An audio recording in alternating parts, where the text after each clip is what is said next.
Has the Bible been accurately translated into English? Well, we're going to explore that question today on Christian Dawa. Welcome along. I hope you enjoy. Today we're going to be responding to a YouTuber known as Magnify or Christopher. He has about 1.5 million subscribers on YouTube, and a lot of his content is focused on the Bible, translation, and Greek and Hebrew languages. Now, as I myself am a linguist, as well as a student of the biblical languages like Hebrew and Greek, I find a lot of his content very interesting. However, I disagree with much of what Christopher has to say. I don't know if he's a Christian or not, but a lot of his content is focused on how English translations of the Bible are inaccurate or misleading, and how that leads to inaccurate theology, or how a lot of Christians today are misled by English translations. As it happens, I disagree with Christopher. I think English translations that we have of the Bible are pretty accurate, and I think by and large we have pretty good grasp on what the original text of the Bible is saying and what it means. So today what we're going to be doing is analyzing an interview that Christopher did on famous YouTuber and atheist Alex O'Connor's channel. In this interview, they talk about Genesis chapter 1, verse 1, and basically Christopher talks about all of the issues that he has with the translation into English of this verse. And so we're going to go through this and analyze it, and I'm going to hopefully demonstrate why I think Christopher is wrong that we can't trust the Bible. I think we can trust the Bible, we can trust the translations that have been made, and we can know what the Bible is really saying. So let's dive right in. The translation of a single word there can completely alter the way that you interpret a text. There's definitely one of those in Genesis 1:1 where it's not like, oh, this just changes the style, but like radically separates the story into two very different things. And there's a lot of question about whether created should be in the past tense, created, or an infinitive of to create and to create. So in the beginning of God's act of creating versus in the beginning God created. Does that make a difference between those two? It could read something like, in the beginning of God's creation, yes, this happened. Yeah. Or it could be in the beginning, God made a creation, something of that sort. And I think the difference there is almost like if you look at a comic book strip, in one version, the first cell of the comic strip is just like a blank square because it's the beginning and there's nothing there yet. And then God creates the heavens and the earth, and it all appears in the second strip, the second cell of the comic strip. In the second version, if it's in the beginning of God's creating, then in that first cell of the comic strip, there might be some primordial materials that are already there. And then God starts to decide to make something out of it. So it's the beginning of his creating. It's not saying like in the beginning. It's just like, well, when God started to start making some stuff. And if you look at the actual like text, it seems to be more in support of that second option, because the second verse talks about the earth being shapeless and void, and the Spirit of God hovering over the waters. So if that verb is truly past tense and God created everything, how was there all this material before he created anything? So it doesn't seem like it's saying in the formal beginning of everything. It's just like, typically the image we have is God creates. So here Christopher lays out his argument. He says the reason these two translations matter is because the traditional translation of in the beginning God created implies that before God created there was nothing, and then God created things, and then there was everything. Whereas the second option that he is suggesting is that when God began, or in the beginning of God's creating the heavens and the earth, that allows for the possibility of primordial material to exist before the creation. That is, God makes things out of pre-existing matter. Now, there's a whole rabbit hole we can go into as to why the story of Genesis is phrased like this, or maybe phrased like this, and that has to do with Genesis responding to Babylonian and Egyptian creation myths. So if that's something that's interesting, leave a comment below. I can make another video on that. But for now, we're just going to talk about his claim here. Now, the problem that this comes down to is twofold. Firstly, Chris ignores one of the possible translation options for this verse. He says there's in the beginning God created the heavens and the earth, and then there is in the beginning of God's creating the heavens and the earth. But actually, there's a third option, which is that in the beginning, God created the heavens and the earth. The traditional option could actually be viewed as a title or a summary of everything that comes after it. That basically the first verse of Genesis 1 is not of the first action in the sequence of actions, but rather this is the title or the summary of all the creation that God is going to do. That in the beginning, God created the heavens and the earth. And then verse 2 tells us how that actually happened. And we have precedents for this in Hebrew in Genesis.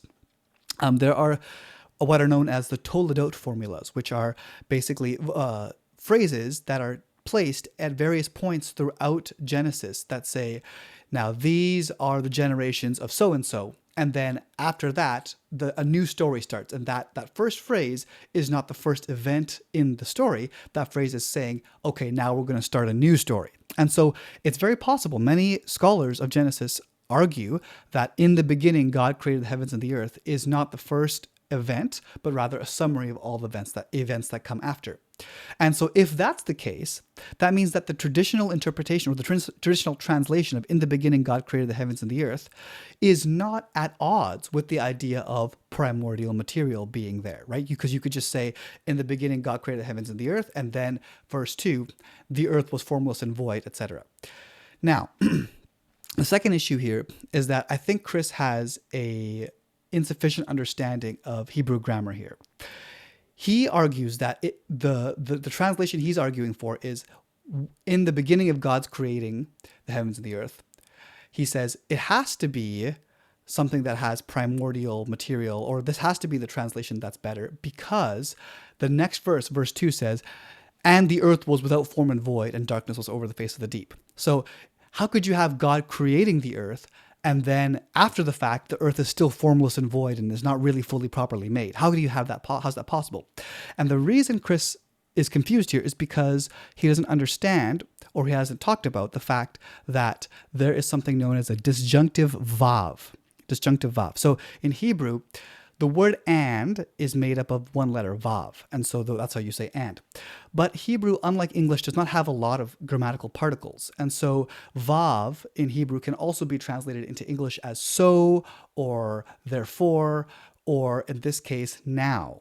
And there's two kinds of vavs, or there's more kinds of vav, but for the purpose of this discussion, we'll just talk about the two kinds. There are what are known as vav consecutives, and there are disjunctive vavs. A vav consecutive is when you attach a vav to a present tense verb. And when that happens, that indicates that the text is continuing on to the next event. That if you have and plus a verb, particularly a present tense verb, then you know, oh, this sentence is continuing on to the next event in the story. However, if you have a disjunctive vav, that's a vav attached to a noun. And if you have a vav attached to a noun, that is usually not referring to a new event in the story, but instead we've got it's a bit like a parenthesis, or it is a clause that is subordinated to the main verb that either comes later or comes before. And so you can imagine it as kind of like a parenthesis or a dash, or a kind of by the way. So here we have in verse 2, we have va, or ve haaretz, and the earth, haita tohu vavohu, and the earth was formless and void. And so you have vav attached to a noun, which makes it a disjunctive vav, which means that verse 2 is not an event that comes after the first event in verse 1. It is a parenthesis, or it is a subordinate clause to a main verb elsewhere. So what this means, all this jargon means, is that the verse 2 is not coming as the next event. So you don't have to interpret in the beginning God created the heavens and the earth, and the earth was formless and void as coming after God's creation. Rather, it's better to interpret it as in the beginning God created the heavens and the earth as the title, and then in verse 2 it starts with, okay, now, as in new information, we're going to zoom in, the earth was formless and void, and darkness was over the face of the deep, and the Spirit of God was hovering over the face of the waters. Those are all disjunctive vavs, parenthesis, and God said. And then we have God said with vav, so that makes it a vav consecutive. which is now we start with the real narrative of the story, and God said, "Let there be light," and there was light. And so this dichotomy that Chris is trying to draw between the one interpretation of Genesis 1:1 and the traditional versus this different interpretation he's offering it's just not a problem. That the traditional interpretation is perfectly good. The traditional translation into English is perfectly good to say, in the beginning God created the heavens and the earth, and then put a little pause, and then verse 2 starts with the whole process of creation. And so this is just a situation where he's impugning or indicting the English translation for being inaccurate, when in fact it's not inaccurate. It's perfectly valid, and it's just one possible way we can interpret that. And so again, to say that this is somehow misleading or mistaken is just not correct. Creates the heaven and the earth. So he sort of pops into existence this thing called the earth, and then there is this earth which is without form and void, or formless, or whatever word you like to use. I've never quite known exactly what that means, for the earth to be without form and void. That's kind of an encroachment of like Greek philosophy onto the text, from what I've read, because the word that's actually used in the Hebrew is like a made-up word, like helter-skelter. And then when, I guess, the Greek translators were trying to figure out how do we communicate this made-up word into our new culture, they kind of borrowed that classic Greek idea of form and formlessness. And so that's like more of a Greek encroachment of a more philosophical statement. Where that's fascinating. Hebrew uses like a more playful word for just kind of like the earth was helter-skelter, I guess, basically. Yeah, but do we know what that word is trying to sort of get at? It's just like a made-up word. Like really? It's like a sing-songy word. Really? And we don't see that word used anywhere else? I think it's used one other time in Bible, but as like an intentional reference to where it appears here. Really? So I suppose we don't really know what it's supposed to be saying. So we've got like, in the beginning, God created, or potentially in the beginning of God's creation, the earth is something. Yes. And immediately the meaning of this text is falling apart to me, and makes me want to go and study Hebrew, to be honest, because I just can't get a grasp of what any of it means. What he's saying is partially true, but mostly not true. The term we're talking about here is formless and void. In Hebrew, it's tohu va vohu. That's two words, tohu va and vohu. Now, Chris is right about the second part of this phrase. Vohu only occurs twice, once in Isaiah and once in Jeremiah. And yes, it is a word that is only ever referencing the creation. So we don't really know exactly what vohu means. But the first word in the phrase, tohu, is not just a quote-unquote made-up word or just a random sing-songy playful word. No, this is an actual lexeme, an actual word in Hebrew that has numerous examples outside of Genesis 1. We can see here that the Brown Driver Briggs Dictionary of Hebrew defines tohu as formlessness, confusion, unreality, and emptiness. And we can see here it comes up in Deuteronomy 32:10, Job 12:24, Psalms 107:40, and various other places. And what this means is a wasteland, a wilderness, like the dictionary said, emptiness, void, formlessness. All these things are there. And so this can be used to describe empty wilderness or total waste, a wasteland of some sort. And so we actually have a very good idea of what tohu means. This is not just some random made-up word that's thrown in that we have no idea what it means. We have a very good, clear idea of what tohu means. And so then we have a rhyming couplet, tohu va vohu. That's clearly a poetic device that's being used. And so we can put, because they're used together as a couplet, the meaning of tohu can be applied to vohu as well. And so the whole meaning of the phrase can be clear. We don't know exactly what it means. It's true. We don't know, we can't say exactly what vohu means, but the idea of it being formlessness, wasteness, emptiness, chaos, all those are perfectly good synonyms for tohu va vohu. And so to say we don't know is just untrue. Now, also, he says this is an encroachment of Greek philosophy. This is a bit nitpicky, I'm going to say. The idea of, if you're going to define form like a Platonic form, then perhaps. But the way we use this word in English of formlessness, void, emptiness, it's not necessarily referring to a specific, Platonic idea of form. It's just saying the earth did not have a defined form of some sort. And so I would say as far as translations go, this is a perfectly valid translation. Tohu vavohu, saying formless and void, or emptiness or total chaos, those are all very close synonyms to each other. Those all mean very similar things. And so to say that the English translation is inaccurate or getting it wrong or totally missing the boat or applying an unknown meaning, like saying we don't know the meaning, but we're just putting a random meaning in English, that's not accurate. That's not what's happening at all. We know what this phrase means. And so I just think Chris is inaccurate, incorrect about his assessment of this phrase. How do you approach it? The way that Robert Alter translates it, who I really admire, is he translates that phrase as the world was welter and waste. So it's a little playful and a little bit more childlike, and it's like kind of sing-songy because you can't manufacture a new word in a language, but he says it's welter and waste. So it's like a little poetic kind of welter rhymey and waste. Because formless and void sounds so like stately, and like the original is, I think, a little bit more playful and a more childlike. So to be true to that literary effect. So at this point, Alex O'Connor asks Chris, okay, fine, if formless and void is not a good translation, what do you think is a better translation of tohu vavohu? And Chris points to Robert Alter, who's an Old Testament scholar, who has written his own translation of the Old Testament into English. And Alter uses the phrase waste, welter and waste. Now, I appreciate the effort from Robert Alter to try and incorporate some of the literary features that are found in ancient Hebrew in the text into English, but everything comes with a cost. And so while he is making it more poetical by having it be alliterative, welter and waste both start with a W, tohu vavohu both rhyme, I appreciate that, it's coming at the expense of clarity in the target language. I am a native, educated English speaker, and I have no idea what welter means. So you cannot say that this is just a more superior translation.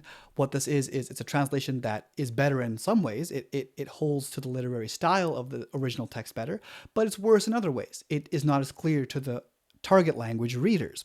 So that's one problem. The second thing is I just take issue with Chris's interpretation of this passage as childlike or playful or sing-songy, as though this is some sort of just because it's rhyming, just because one phrase happens to rhyme, or it's a rhyming couplet, that implies that the whole thing is childlike or playful. I just take issue with that. That's not the style that this is being written in. This is a very majestic, important, powerful passage that is its own literary style. Scholars have been trying for years to pin down the exact literary style of the first chapter of Genesis, and it's very, very hard because it's unique. There's no other literary style like this. So I take issue with Chris's perspective that our English translations are too majestic or too holy or too serious, and that the original Hebrew text is more playful.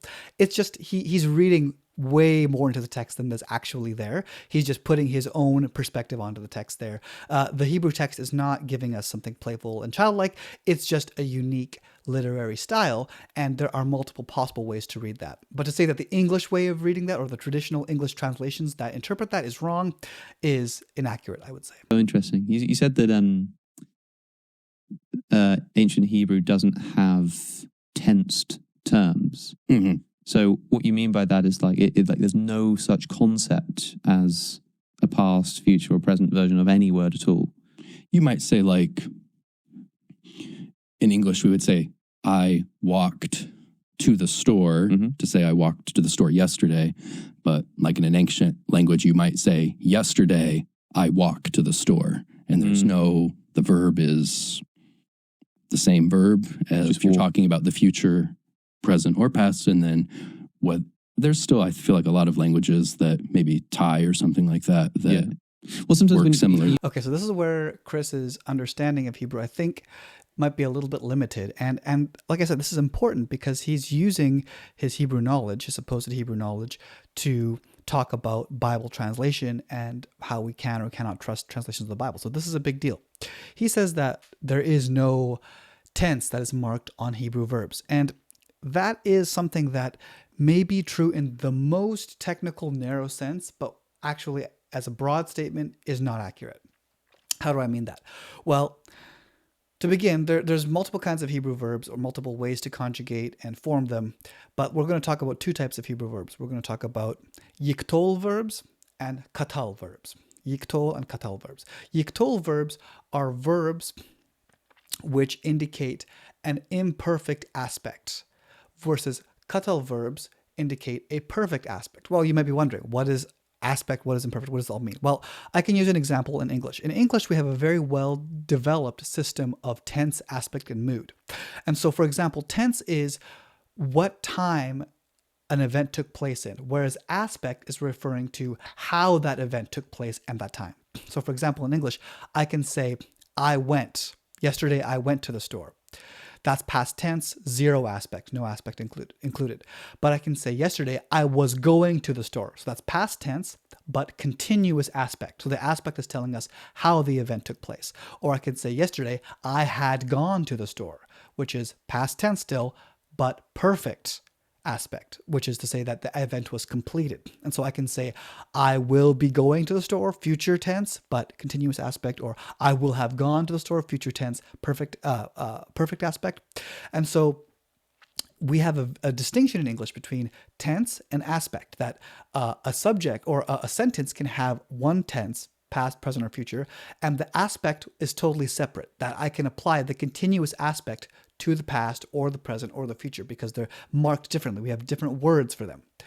Hebrew, however, is a different system. In Hebrew, they kind of combine them all into one. That Hebrew does not explicitly mark tense the way we do in English. That's different from aspect. Instead, the verbs in Hebrew mark aspect explicitly. So, for example, like I mentioned, yiktol verbs are verbs that are talking about imperfect aspect. That is an action that has not yet been completed. So it's something that's happening now. I am going, or I will go, something like that. Katal verbs are perfect aspect, which is any event or action that has already been completed. So I went, I have gone, I had gone. Those are all katal verbs. Now, what you may notice, though, is although aspect and tense in English are unrelated, in Hebrew, if you combine the two together, you only have aspect, then aspect by association also tends to mark tense. So, for example, in Hebrew, the way you would say, I went to the store and I have gone to the store. In English, those are two different. I have gone to the store is present tense, perfect aspect. I went to the store is past tense, zero aspect. In Hebrew, that would all be one way of saying that. You would just say, halachti le store. Well, store is a modern word. So that is how you would say that in ancient Hebrew. Halachti, I went. And that can also mean I have gone. It's a perfect aspect. Whereas if you were to say, I will go to the store, or I am going to the store, imperfect aspect, you would say, elech. Ani elech le store. So I am going, or I will go to the store. Now, Chris's claim, though, that the tense and the aspect are unrelated to each other is just not true, because what we see in ancient Hebrew is that most of the time, imperfect aspectual verbs, i.e. verbs that have not finished in their occurrence, are present tense or future tense most of the time, and most of the time, perfect verbs are past tense. Which makes sense, right? An event that is already finished happening is usually in the past. An event that is continuing is usually in the present or future. And the way we can actually see this is the word machar. Machar means tomorrow in Hebrew. And so what you would expect is, if it were true that Hebrew has no tenses, then you would expect to see both katal and yiktol verbs used after machar. If I say tomorrow I go to the store, or tomorrow I will go to the store, or there's no difference, right? You just use any verb there because they're not marking tense. But that's not what you see. Every single time in the Hebrew Bible when the word machar is used, it's always imperfect aspect verb. You never have katal or perfect verbs after the word machar. So to say that tense and aspect are totally different in Hebrew is just inaccurate. In general, we have a pretty good sense of when verbs are marked for the past tense and when they're marked for the present or future tense. And so this is not the biggest deal, okay? I'm not wanting to say that all his whole arguments are invalidated because he's making a relatively minor point. My point is, as we'll see later in this video, he's going to start making some pretty strong claims about the nature of the Bible, the nature of Bible translations that I disagree with. And I just want to point out that the foundation that he's basing his conclusions are is a shaky foundation. His understanding of biblical Hebrew is lacking, or if it's not lacking, he's not expressing it well, because the way he's expressing it is extremely simplistic. I don't want to be mean, but to be honest, his explanation that he just gave there of Hebrew tenses and verbs is the kind of explanation you'd get if you just Googled how do Hebrew verbs work, and then the AI summary gave that to you. That is the level of analysis he's providing. One, you told me that there were like 7 different problems with this, and I think we've covered like 2 or 3 of them. So, yeah, we covered 2 that are things that English inserts into the text, but there's also a few things that the English omits. Including out of the 7 words in Genesis 1:1 in Hebrew, 2 of them are not even translated into English. Really? My next question is going to be, which ones? What are they? and what should they mean? And that's because there's a special kind of word in ancient Hebrew that you use anytime you want to specify a specific object in the world. You preface it with a word that signals that you're about to conjure up a specific object rather than just like a concept or yes, abstract, like the difference between saying a general thing, like a specific thing. Yeah, like think about the red telephone box versus I'm going to talk about the red telephone box that's out on the street right over there. And so there's this word that's 2 letters, et. Okay, up to this point, everything that Chris has said. Okay, so up to this point, the mistakes that Chris has made, I would say, lead him to false conclusions about some of the aspects of translating Genesis 1:1, as I've already mentioned. However, they're not super egregious mistakes. I understand how someone in good faith could make them. However, this that he's talking about with the word et is so egregious and so misleading that I have a really hard time believing that he's making this out of good faith. Because either he's extremely, extremely ignorant on linguistics and Bible translation and ancient Hebrew, which is a big problem because he's educating millions of people every day on the Bible, or he's intentionally misleading people to make them doubt the Bible. I don't know which is true, but this is a big problem. This is actually what he's saying here is garbage. This argument he's making is pure garbage, totally misleading, and we should throw it out. And I'll show you why. What he's saying is that of the 7 words in Genesis 1:1, 2 were not translated. And you can see Alex O'Connor, his face is like, whoa, what? What are those words? Please enlighten me. I had no idea. Well, what is et? Et is a preposition that marks the direct object of a sentence. So direct object, we have a sentence will have a subject, a verb, and an object.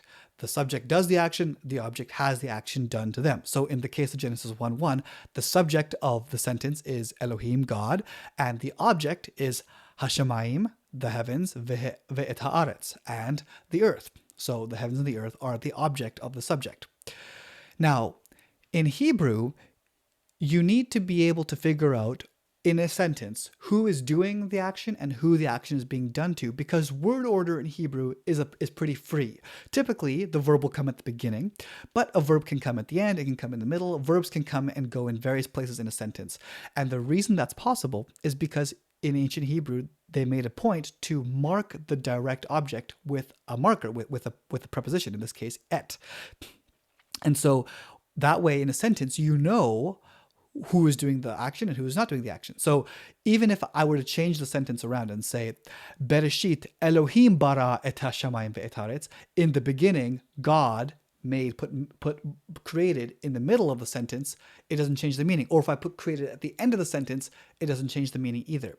And so that is a function that is being done by the word et. It is showing us what element in the sentence has the action done to it. Now, you can say, well, that Chris is saying that is not being translated into English, except of course it is being translated into English. Of course it is, because in English, we use word order or syntax to make that clear. In English, we say God created the heavens and the earth. And so in English, the first object that comes before the verb is always the subject, and then the noun that comes after the verb is always the object. So it's clear in English which is doing which. So you don't need to have any sort of preposition or marker to say which is the object, because it's obvious in English based on the syntax or the word order. So the function of et is being translated perfectly well in English by the translations that we have. And this is where Chris is making such a fundamental mistake in thinking about language and translation that is just, it's unforgivable, to be honest. It's what he's doing is he's conflating form and function. So every language has a form and a function. A form is the outward form of the language. It takes the words that are used, the punctuation, etc. The function of a language is the meaning that the words communicate. And so when you're translating any text from one language to another language, you obviously are trying to translate the function or the meaning, because you can't translate the form by definition. The form, if you change the form, or if you change the language, the form changes by definition, right? In Hebrew, the word for earth is eretz, and the word for earth in Hebrew is earth. In English is earth. And so what you have here is if you change eretz to earth, you're changing the form by definition. That's what translation is, changing the form of the language. But hopefully you're able to maintain the function or the meaning of the words in the translation. Now, this is very obvious. I probably don't even need to explain this to you, because this is intuitively obvious from anyone who has even thought about translation for 1 second, that the form and the function are different. But what Chris is saying here is that the form of Hebrew, the specific Hebrew word, needs to be translated into English, even though the function already is translated into English. So this is just crazy talk. If we're going to require that translators translate the function and the form into the target language, then you can't do translation, right? That would just be translated from Hebrew into Hebrew, because all the forms of Hebrew are going to be changed as soon as we put them into English. And so this argument he's making is just, it's crazy, to be honest. It's absolutely crazy. And it's upsetting to me, because he is impugning the Bible. He's saying there are parts of the Bible that are not being translated. Ooh, mysterious. What's going on here? And that I just cannot cope with. I cannot allow that to go forward without a response, because that's just not true. This is being translated into English. It's obvious to everybody. I don't know why he's making this argument. It's just such a bad faith argument. So please, Chris, if you're watching this, stop doing this. This is a terrible, terrible argument. And to be honest, it just discredits you and everything else you say. Which is made up of Aleph, which is the first letter in Hebrew, and a Tav, which is the last letter. So it's a little bit like saying A to Z or A to Z every time that you call out a specific object. And you could say that that's just like a grammatical article for clarity, but a lot of like the mystics or the rabbinical scholars would say that more than just like a procedural word, it's actually like an important ceremonial word, and that every time you're stopping to reference a specific object, you take a moment to remember the A to Z's, the A to Z, the universe of things from which you are calling out that object, to know, like you were saying, that an object doesn't exist in isolation. An object exists as part of a universe of things that you are pulling it out from. Okay. So now Chris tries to justify his overinflation of the importance of this preposition et by saying, well, some mystical Jewish thinkers or some rabbis from the 10th century say, well, et starts with aleph, ends with tav, that's A to Z, that's the entire, all of reality.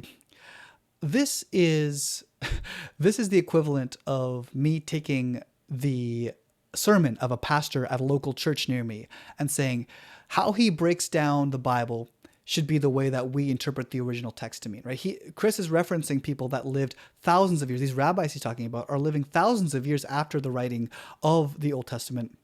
They have no more access to the original speakers and the original context than we do today. In fact, they have less access because we have more manuscripts, we have more knowledge about ancient history. And so he's just saying these random, basically Jewish thinkers have speculated the meaning of et.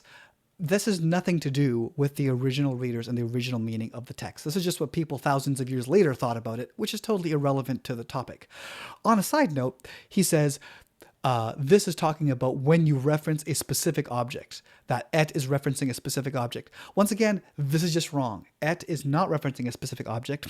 Et is referencing the object of a sentence. This is totally different. That referencing a specific object is when you use a demonstrative pronoun. That would be like in English, this or that. Hebrew has actually demonstrative pronouns. And those would be ze or zot, which is this, or ele or these for Hebrew. So even his premise of like the idea that et is referencing a specific object in the world is false. It's not. If you were to say, in the beginning, God created that heaven or those heavens and that earth or this earth, you would say something like, Bereshit bara Elohim hashemayim ha'ele, these heavens, va ha'aretz hazot, and this earth, or something like that. Something to that effect. This heaven and that earth. You could say that in Hebrew, and that would be referencing a specific object, but that's not what et is doing. So just his whole understanding of this word from beginning to end, from A to Z, Aleph to Tav, as you might say, is just flawed. And like I said, it just is discrediting to his whole argument as in general. Okay, so where is that used in Genesis 1:1? So it would be, in the beginning, God created et the heavens, and then et again the earth.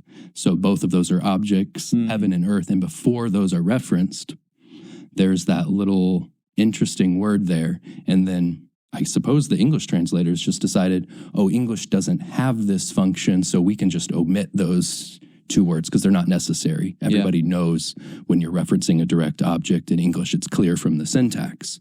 But that's a really interesting thing to do if you're claiming to be translating the inspired word of God. It's really fascinating to already in the first verse decide that there's information that's irrelevant. Oh, for goodness sakes. Okay. This is why I'm making this video. This perspective that Chris is talking about is the reason I need to make this video, because look at what he does. If he just was making random, errors about Hebrew grammar and translation, whatever, I don't care. People can be mistaken. That's not a problem. My problem is that this is a guy with a huge platform who then takes this error that he's made, this fundamental error, and then he says, well, I guess the English translators just decided English doesn't have that function. We'll leave it out, which is an interesting choice to make if you think you're translating God's words and you're already omitting information in the first verse. No, Chris, that's not what's happening here. Like I've already said, this function is in English. He says that English does not have this function. No, English does have this function through the syntax. What English doesn't have is the Hebrew word et, because English is English and it's not Hebrew. So obviously it does not have the Hebrew word. What else are you going to expect? What do you expect the translators to do? That's just insane to expect them to somehow find an English word that matches up with the Hebrew word that doesn't change the form. And here what he's doing is he's saying he's impugning, or he's not making an overt argument against the Bible here, which is maybe also what's a little frustrating, is that he's just making insinuations about the Bible and how it's been translated, that they're leaving things out. Oh, why are they leaving things out? Oh, I thought you thought this was the word of God, but you don't really think that because you're leaving things out. This is just, it's terrible. If Chris really thinks that there is a meaning that is being missed in the English translation, then what he needs to do is to provide us with a better English translation that gives us all the meaning that he thinks is missed by just the particle et, which he's not going to be able to do because there is no meaning that is missed in the English translations, because that's just how you say objects in English. You just don't, that's use syntax. So this is why this is an important point, because someone who's uneducated in Hebrew, who doesn't know biblical Hebrew, might watch this and think, oh my goodness, they're omitting information from the Bible, when of course that's not the case. It's not what's happening here.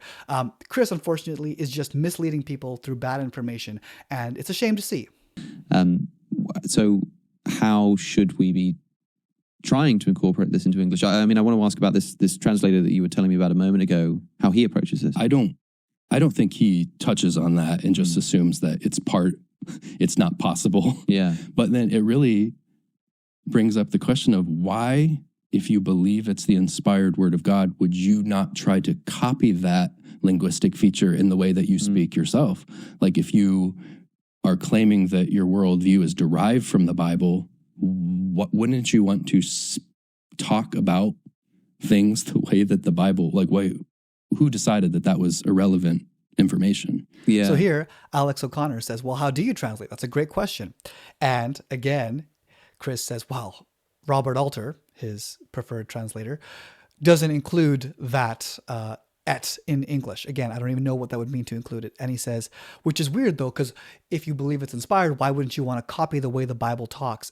And he concludes, he says, who decided that was irrelevant information? Chris, that the relevant information is included in English through the syntax. The syntax is including the information. What's not there is the Hebrew word, but the information that the word is communicating is there in English. So again, this is just what he's doing is he's got this false idea of what it means to translate the Bible or to translate inspired text of God. The point of translating the Bible is not that the form of the target language matches the form of Hebrew. The form of Hebrew is not the end goal here. It's not like God thought, oh man, my perfect truth can only be revealed through this one language, Hebrew, because he revealed it through Aramaic and Greek, which are totally different languages, have totally different structures and forms. And so if God clearly does not think that Hebrew is the only language that has the form that he wants, it just happened to be a language that the Jews were using, so God used that language. So there's nothing inherently special about Hebrew. So the only thing as a translator that we need to be getting from the text is the meaning.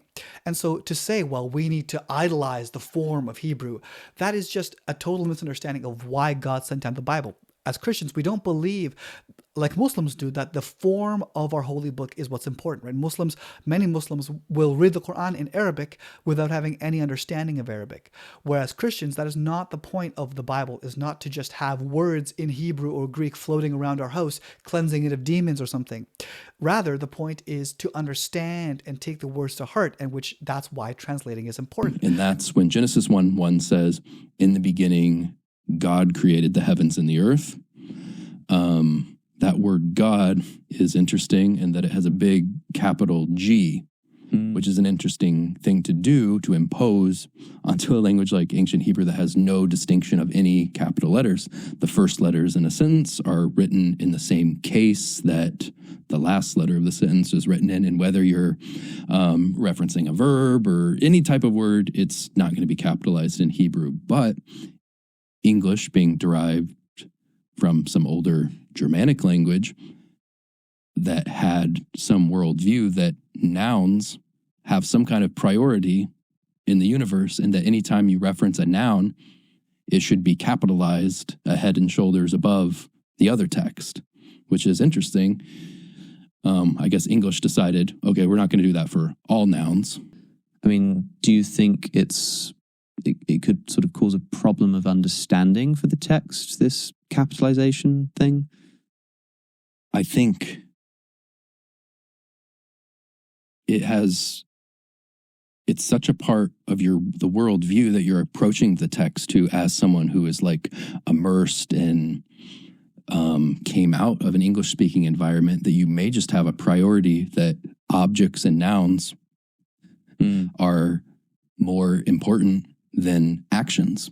And that's interesting because in ancient Hebrew, the priority is on verbs, and the verb comes before the subject as a norm.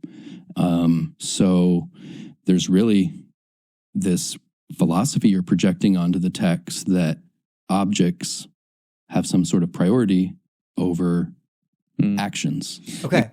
So unfortunately, we have yet another bad argument from Chris. And here again, he's using this bad argument to try to say that English readers of the Bible are going to misunderstand what the original text was saying. And so therefore, they need to change the translation in some way. So he says the word God is capitalized. Elohim is capitalized. And that shouldn't be capitalized because in Hebrew, no words are capitalized. Now, there's a few different issues with this. Firstly, in English, there is a lexical difference, that is a meaning-based difference between God with a capital G and God with a lowercase g. God with a capital G means the one creator God of the universe, whereas God with a lowercase g just means a supernatural being with some degree of power. And so the problem here is if you're suggesting that we not have a capital G for God here and just put it as lowercase g, that would actually change the meaning of the word. The word itself would be different. God with a lowercase g and God with a capital G are two different words. They have different meanings. So as an English speaker, if I were to read in the beginning, God with a lowercase g created the heavens and the earth, that would actually create a logical impossibility, because I would say, if this being is the creator of the heavens and the earth, then by definition, it should be God with a capital G. You cannot have a lowercase g God creating the earth and the heavens, because that's God with a capital G. So he's basically saying we should replace the word with a different word, even though in English they happen to be the same word with a different capitalization system. The capitalization is pointing to a difference in the meaning. And so, again, what is he asking to be done there? He's asking that we obscure the text to make it more like Hebrew, even though the meaning's already clear. The meaning of an English reader, that God is the one true creator of the universe, that is communicated by capital G God, just as the original Hebrew reader would have understood that Elohim is referring to the one true creator of the universe. So that's the first issue. He's asking for an impossibility. Yet again, he's trying to squeeze English into the Hebrew form. He's trying to translate the form of Hebrew rather than the function of Hebrew, which again, if you try and translate the form of a language, you cannot do any translation because by definition, translation is changing the form of the language. So that's the first problem. The second problem is that he's saying, well, the way that we English speakers view the world and our philosophy of the world is shaped by our language. The fact that nouns, proper nouns, are capitalized makes us English speakers think that nouns and objects are more important than actions, and vice versa. He says the fact that Hebrew often puts the verb at the front of the sentence before the subject and the object, that indicates that Hebrew speakers would have thought that the actions are more important. And this is an appeal to what is known as the Sapir-Whorf hypothesis, which is a hypothesis that was floated around by two linguists in the middle of the 20th century that said, basically, your language shapes the way you think about the world. And on face value, it sounds like an intuitively true thing. But actually, many studies have been done on this hypothesis, and it's basically been totally debunked at this point. That there has been no causal link shown between your language causing you to think about the world or see the world in a certain way. That just hasn't been proven, and I think there's no reason to think that should be true.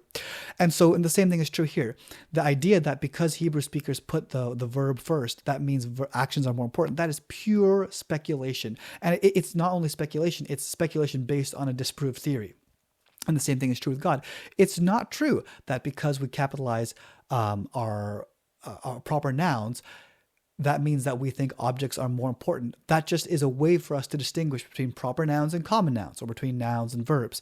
That there's nothing inherently worldview building about that.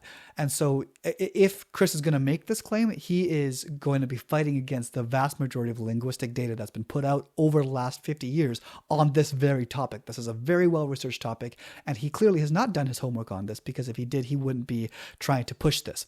And finally, I would say, even if we granted all his premises to him and said, yes, it's true that nouns in English are being, put as given primacy over verbs, is that a problem? Like, is that a particular problem to say that nouns have primacy, in the sense that nouns are the only thing that really exists? Nouns are objects. That's the reality of the world that we live in.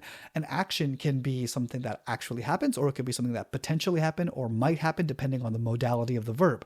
So I don't even particularly see a problem with putting emphasis on nouns, since that's all that exists in the world is nouns. Actions are just things that describe nouns in different ways and the relationships between the nouns. So on various levels, this idea he's putting forth here is just, it's not true. There's no data to prove it. And he's misleading viewers who might look at this and think, oh man, I'm not getting the real Hebrew experience. I'm not really understanding the Hebrew text by reading English. It's deceiving me. It's misleading me. And it's just not true. So I hope this episode of Christian Dawa has been helpful and interesting to you. If so, please leave a like and a comment. I'd love to hear your feedback. And in the meantime, I pray that the Lord blesses you and your family greatly.